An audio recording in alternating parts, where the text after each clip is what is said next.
this ministry? So back in '05, August '05 of this, of 2005, August, this year will be 18 years I've been sober. So in '05, I went to a rehab center in Florence called the Owl's Nest, where I just found love in a community, and these people love me back to help. So a lot of what we do here is just out of the motive of somebody did it for us. So that's really how we've adopted this, is because somebody did it for us. And how did this develop? How did this get started here? So back in 2017, I was riding in a flower truck. I had a job at Caroline Florist, and I was wholesaling flowers, and had some good buddies of mine in Florence that were doing this kind of work. And he just called me one day, and I remember talking to him, and he said, "When are you going to start building the dream God put in you instead of building everybody else's dream?" And so I just sort of knew then God was leading me to do something, and I knew it was a rehab center. I just knew the only other thing that I had to determine is if my wife was on board. But when I went home and told her, she said, "If anybody can do it, you can." And that just sort of started us releasing the vision January 1st, 2017. And how'd you come up with the name of the Bridge Center?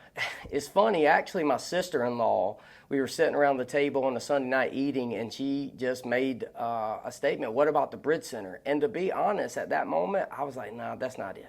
I didn't like it, but actually over the course of the next couple weeks, I got to thinking about a bridge and the meaning of a bridge, and it being the thing that connects two things together. And I just thought that's sort of what our mission is to bring hope to the hopeless, and we become a bridge to people that are suffering, to bring them to a place of wellness. And so it just stuck, and I went and put it on a T-shirt and just started selling it that way to get the vision out there, and it just has always set well, you know.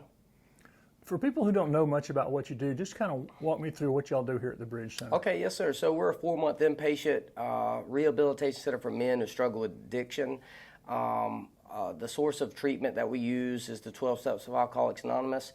We're an abstinent-based facility where we believe that addiction is a spiritual problem with a chemical solution, and so we just allow men to come here to live for 4 months, to be able to go through an intense program of recovery, to learn what the problem is, to learn what the solution is, and just to set out a course of action for them to take over their stay here to bring about different results in their life. And what kind of success have you had with the men here? What is a day like for them, though? They're here, you said they come here for 4 months. What do they do in a general week or a day or so? Yeah, so Monday through Friday is pretty intense. They wake up at 7:30, they have breakfast, they all have chores. Right now, I think in this facility, we're at about 36, 37 men. So they all have chores, 8 to 9. Then we have a meeting, a director's meeting with one of our staff.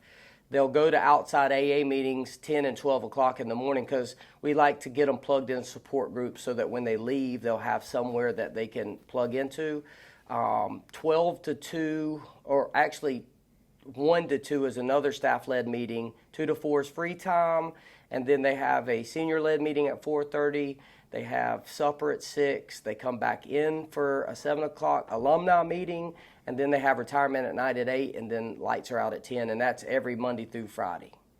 The weekends are a little laid back to get them to have a time to rest, to get ready for the week, but that's a typical day at the Bridge. And what kind of feedback have you gotten from the men who've been through the program? Well, I think the last numbers that we did at our 3rd year anniversary, which August the 3rd, was around 210 men that had been through our facility. I think 150 commenced, and I think out of that 150, like 75 are still sober. So with our alumni party we had August 3rd, we had 4 men pick up 3 years. So we've actually been very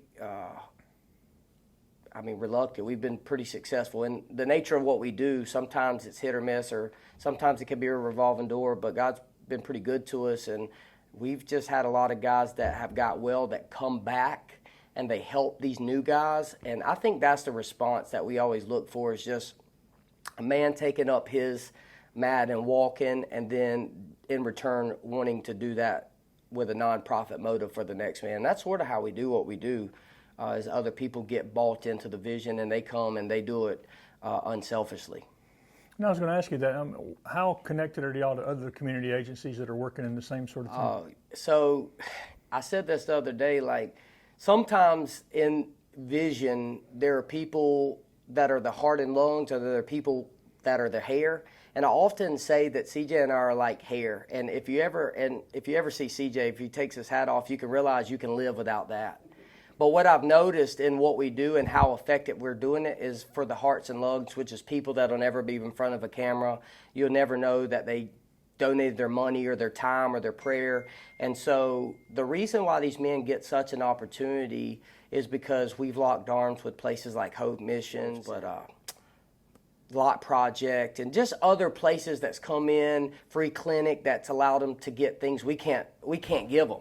And so we're just really as strong as what we're tied to. And the beautiful thing about this vision for me is just how it's locked arms with multiple different people that's helped bring a substantial life to the sufferer. So it's been really cool to see just how everybody comes together and helps make that happen.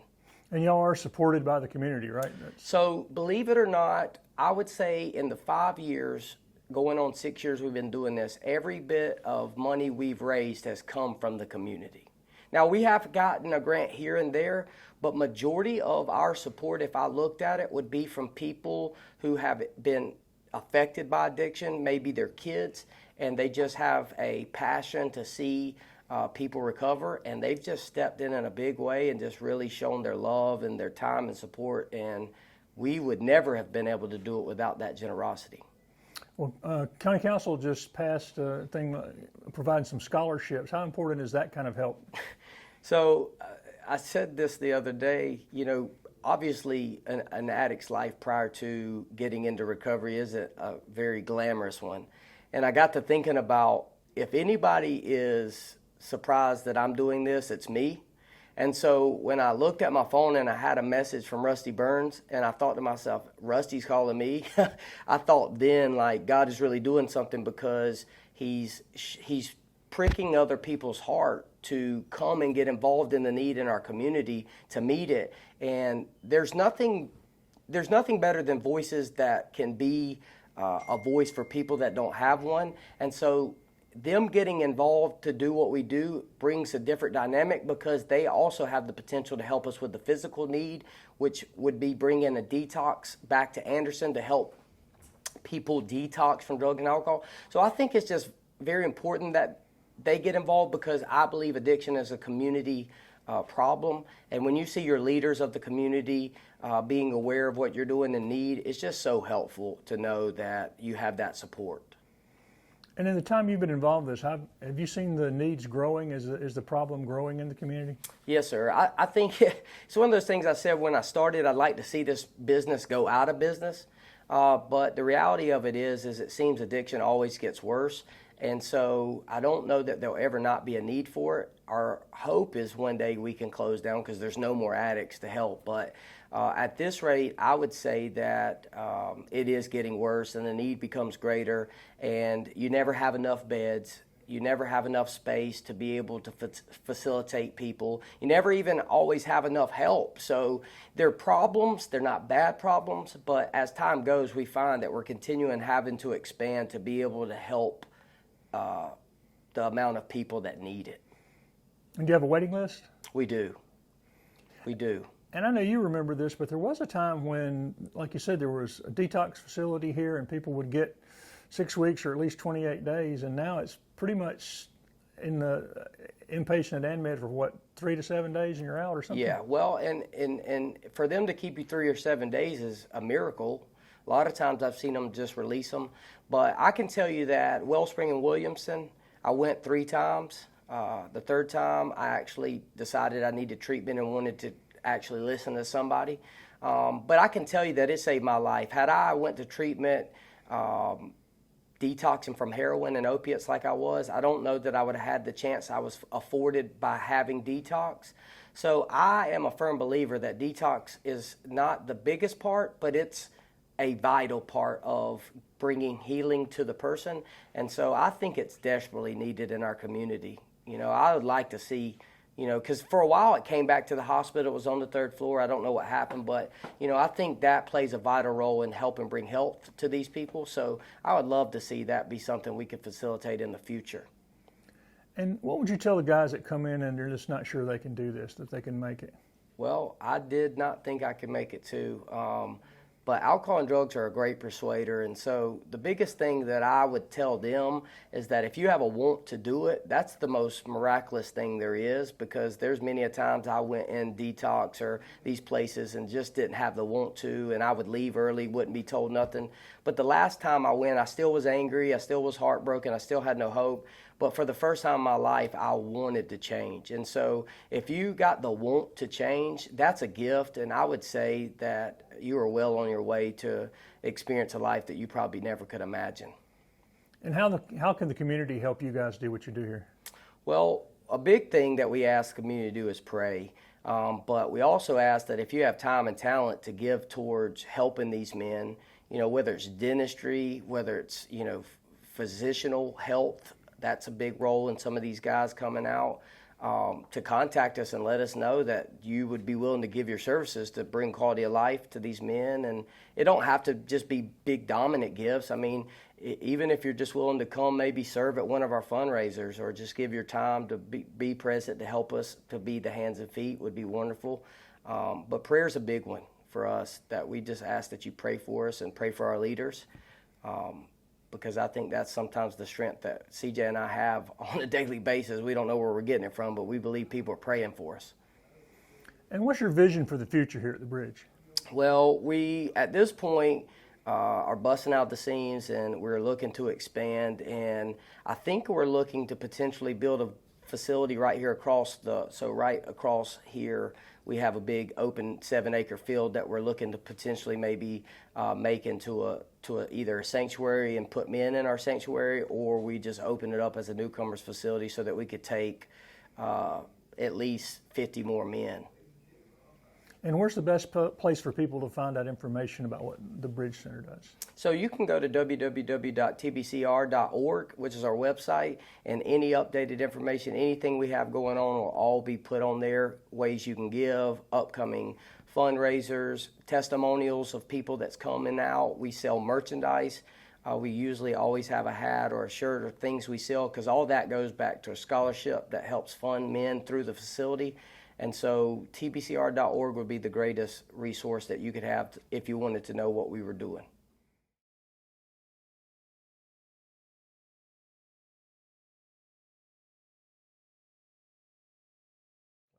So I met Bradley. I went to treatment down in Hilton Head at a facility called Sunspire, a 28-day medical facility. When I got out of there, I was still really struggling with the want to drink and use. I still had these desires in my heart to do these things, even though I didn't want the consequences of what these things brought me anymore. And actually, the story with me and Bradley is pretty spectacular. So my grandfather got a newspaper article where they did a story on Bradley in the ministry. He was doing something called Monday Night Raw at the time, and my grandfather got the paper, and he kept it. He said, man, my grandson's in rehab. This will be a good connection for him to have when he gets back. Well, he gave me the paper when I got back from rehab, and selfishly, I just threw it in my drawer and said I'll never need that. A couple weeks went by, and I was really struggling, really having a hard time with trying to find out what this new life was and new friends and all the community and things that come with that.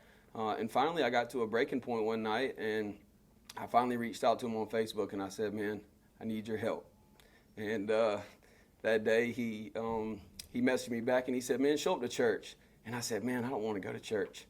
And so a few days later, I went to church, and he wasn't even there that night. And so it's a funny story now moving forward, because he said, man, just come back the next time something came up. And he was really just testing my willingness to see how much I really wanted this, because when you do this enough and you help a lot of people, you don't want to spend a whole lot of time helping people that don't want to change. You want to spend your time helping people that really want to put forth their best effort to find a different life. And so I showed back up. I got to meet the guy. The next night he had Monday Night Raw, and I showed up that night, and for the first time I experienced a fellowship, a community of people. I just felt God's love that night, and I felt something different take place in my heart, and something happened, and I knew that this is where I was supposed to be at, and I was just willing to do whatever it took to experience what these people seemed to have, which was peace and joy and love and all these things that I always tried to find in drugs and alcohol. Now I see other people experiencing this, and I wanted that. And it started the journey with me and Bradley that night, and that's been almost 6 years ago. I actually was fortunate to meet a wonderful family here in Anderson, Glenn Plumbing, and they hired me, and I worked with them for a couple years until this door opened up here at the Bridge Center. And Bradley called me one day, and he said, "Man, I think God wants me to hire you to be the men's director. Would you want to do that?" And I said, "Man, that sounds wonderful. I would love to." And so that's where the journey started 3 years ago, and me and him have been walking this thing out ever since. Our relationship has a dynamic that's not very ordinary. So it started off with a sponsee relationship, and then it went to golf buddies, and then it went to just really best friends, and that's really what we want to model for these guys here, that you can create these relationships, because honestly, that's what I believe is the most important thing in this life, in Christianity and in the Fellowship of Alcoholics Anonymous, which is what we're involved with here as our method of treatment. So we just created a relationship, man, that has been a bond that really just came from a common peril. We both suffer with drug and alcohol addiction, and we both found hope in somebody else helping us. And now we know that that's Jesus, and Jesus is the foundation of everything we teach here. And we use the 12 steps of Alcoholics Anonymous as our method of treatment to bring about a spiritual awakening, because we understand that sobriety is not a goal. Sobriety is a symptom. And so when these guys get spiritually fit, they start depending upon God, they start utilizing the faith that God has instilled in them, then sobriety just becomes a symptom.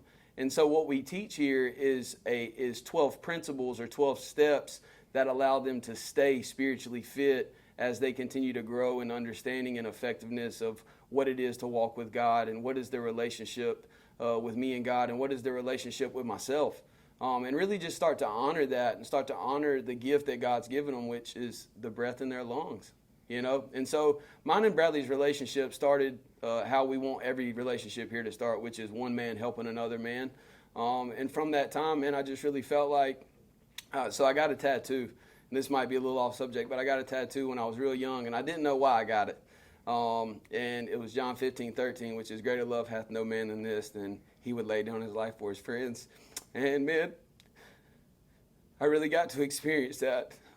He laid his life down to help me. He was there for me. He helped me when I didn't have anybody else there for me. And I just said, man, I'm gonna help this guy for the rest of my life. Do whatever he asked me to do. And we've been doing that for the last 6 years, and here I am still sober, walking with God, got purpose in my life, a whole new fellowship of friends and community that really don't expect anything from each other. It's truly just a love and a gratefulness, man, that we don't live the life that we used to live, because when God takes you from darkness and moves you over into this marvelous light, I'm just very thankful that I didn't have to do that by myself. And so what we really would like, for anybody out there that's still struggling, because that's why we do what we do. We don't do it for any other reason than somebody did it for us. And so, if you're struggling, if you're hurting, if you don't think there's any way out, let me just tell you, man, neither did I, neither did Bradley, and neither did anybody else that's in recovery, but they made the next right decision. They made a good step forward in their life. And from that place, man, from that willingness to do something different with your life, God can start knocking these dominoes over. He can start opening doors for your life. And you can start meeting new people, and things can change. I promise you, things can change, and you can live a life that's exceedingly abundantly wonderful. And, that's what I want people to know, because that's why we do what we do. We don't do it for show. We don't do it for money. We don't do it for any of those things. We do it because we want everybody to know what we got, man. And what we have is peace, man, and joy and sobriety. And it's so good. And what do you do in your role here, both as you guys working together, but also working with the men? What do you do in that role, and how has that impacted your own life? So first of all, I teach these guys, your purpose concerning what God has called you to do, what he created you to do, is tied up in your ability to solve problems. is tied up in your ability to solve other people's problems. And so, my purpose here in the beginning was everything, and it still is a lot of everything. My hat's in a lot of what we do here, but, I teach classes. We do meetings here every morning at 9 o'clock, teaching the 12 steps, but also teaching the principles of the kingdom of heaven that these guys can apply to their life. I utilize and work with DSS on EBT, which is a wonderful part of what we do. This couldn't exist without that program. So every guy that comes in here, I apply them for SNAP benefits, and we're able to utilize that money and those funds from the state to be able to feed these gentlemen while they're in our facility.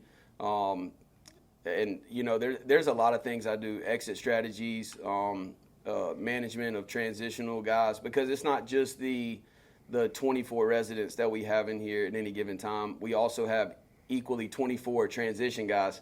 I have to find jobs for each and every one of these individuals, the right job, hopefully. So placement is very particular in what I do, and driver's licenses back, ADSAP classes, mental health appointments, and those types of things that these men need to enjoy a quality of life. All these things are very important, and these are all things that I've done from the beginning. I kind of like to think about it like this in my own mind. I do a lot of the things that Bradley doesn't do. He does some things very well. I do some things very well, and I think that's why God put us together, man. Because there's no competition involved. It's just I do things well, he does things well, and so it works like a puzzle. And so there's a lot of things we do. Transportation is one of those. We got to get these men back and forth to all these places that we go to, and we're just growing at such a rapid pace.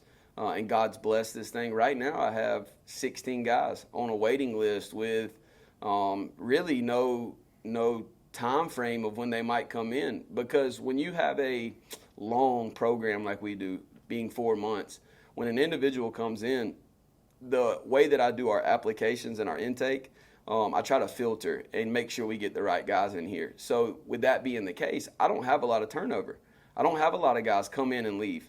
I try to filter that through my application process. And so, that bed's taken for 4 months. Well, I only have 24 of those beds. And so until they graduate, that bed won't be back open. We do commencements or graduations almost every other Friday night, normally 2 to 3 men. So on average, every couple to 3 weeks, we have 2 to 3 beds open up. And so the wait time can be very lengthy. So really, man, like there's a lot of things that we have to facilitate, and there's a big burden that I don't think people really understand that comes with that, because every one of those 16 guys on that waiting list was me.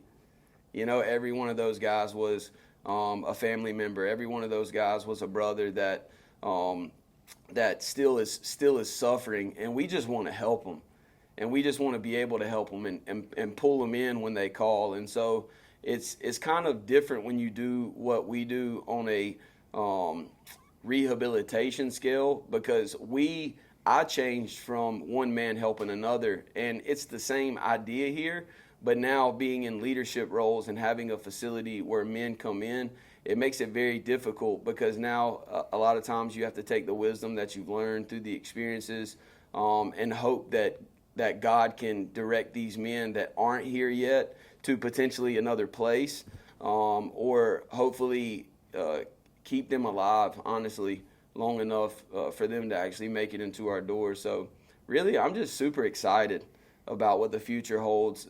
We've always said that God built this place. He's just called us to steward it and manage it to the best of our abilities. And so God's the director here. He's our employer. We are his agents. So we're just trying to do the best we can with what God's given us. And I just know that as long as, character and integrity are the forefront and the vein through which everything flows here, this just will continue to grow, because that's just how good God is. And so really my proposition to the public or the community would be that we need help. We need funds, we need finances, we need scholarship money, we need vans to transport these people back and forth to where they need to go, because we realize the first 4 months of this journey is simply a starting point. When you meet Jesus, like, that's not the end of it, that's the beginning of it. And so the first 4 months, these guys are infants in this new life that they live. And so there's a lot of things that they need.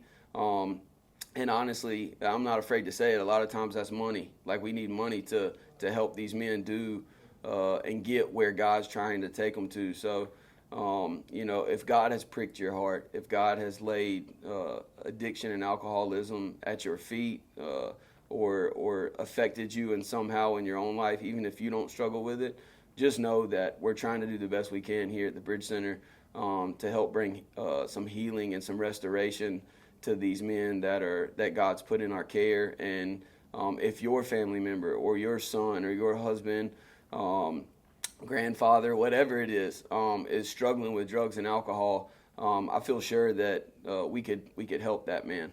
And so feel free, please give us a call, 864-540-8080. We will be more than happy to begin the process of what this looks like, because one thing I know is that my wife is very glad that I'm walking in purpose now and I'm in recovery, and that God has put a call on my life. And so the same is the case for every one of these men that walks in this facility. And I would love nothing more than for your family to enjoy what my family gets to enjoy now, which is the peace of God. Did you and Bradley, when y'all met, ever imagine you'd be in a place where you are today? He might have, but I sure didn't. I tell these guys all the time, man, I just became willing to do whatever God's will was for my life. So when I got the job at Glen Plumbing, I had peace for the first time in my life. And I'll be honest, I just didn't want to mess that up. And honestly, if he wouldn't have made that phone call to me that day, I would probably still be at Glen Plumbing. They're such a wonderful group of people. And I had something there just like I have here, people that care about each other. So I'd never imagined this would happen, but when it did happen, I realized why I went through all the pain I went through. I realized why the things that happened in my life needed to happen. And for the first time, I realized that God could take all those years that were meant for evil, turn them all the way back around, and he made them good. And finally, I saw the reason for the pain. I saw the reason for the misery and the depression and the depravity that had just encompassed my life for so long. Because we're like arrows that God takes out of his quiver, and he shoots out into this dark world to help people, man. And so I never really imagined it, because I really never had no expectations. I was just thankful to be sober, but God said, nah, that's just the start of this thing. And so I just got on board, and we teach these guys here that willingness is indispensable. A lot of things can come and go in this sober life, but willingness is the one thing that you have to have 24/7, 365, whatever God asks for you to do. That now we live for His will, not our own. And so, I think he, he's got 18 years into this. I'm coming up on 6, and so it's just funny how God takes two guys who are really polar opposites. Puts them together, they become best friends through restoration, and then allows them to come to work every day and do what it is we do. So I'm glad God imagined it, because I don't know if my little brain could have, but I'm just thankful that I get to be a part of this, and I'm so excited to see what this thing looks like moving forward. We have a last-minute fundraiser this year, September 18th. It's a gala. It's our first year, but we're really excited about bringing the community together. And you can go to our website and find that link, and you can sign up to come, get a table, or be a sponsor. But we'd love to meet you, and we'd love to hear your story and just see maybe if there's a way for you to fit into this vision to help us continue to help more people. And where and what time again? So it's September the 18th. It starts at 6, and it'll be at the Civic Center in Anderson, South Carolina.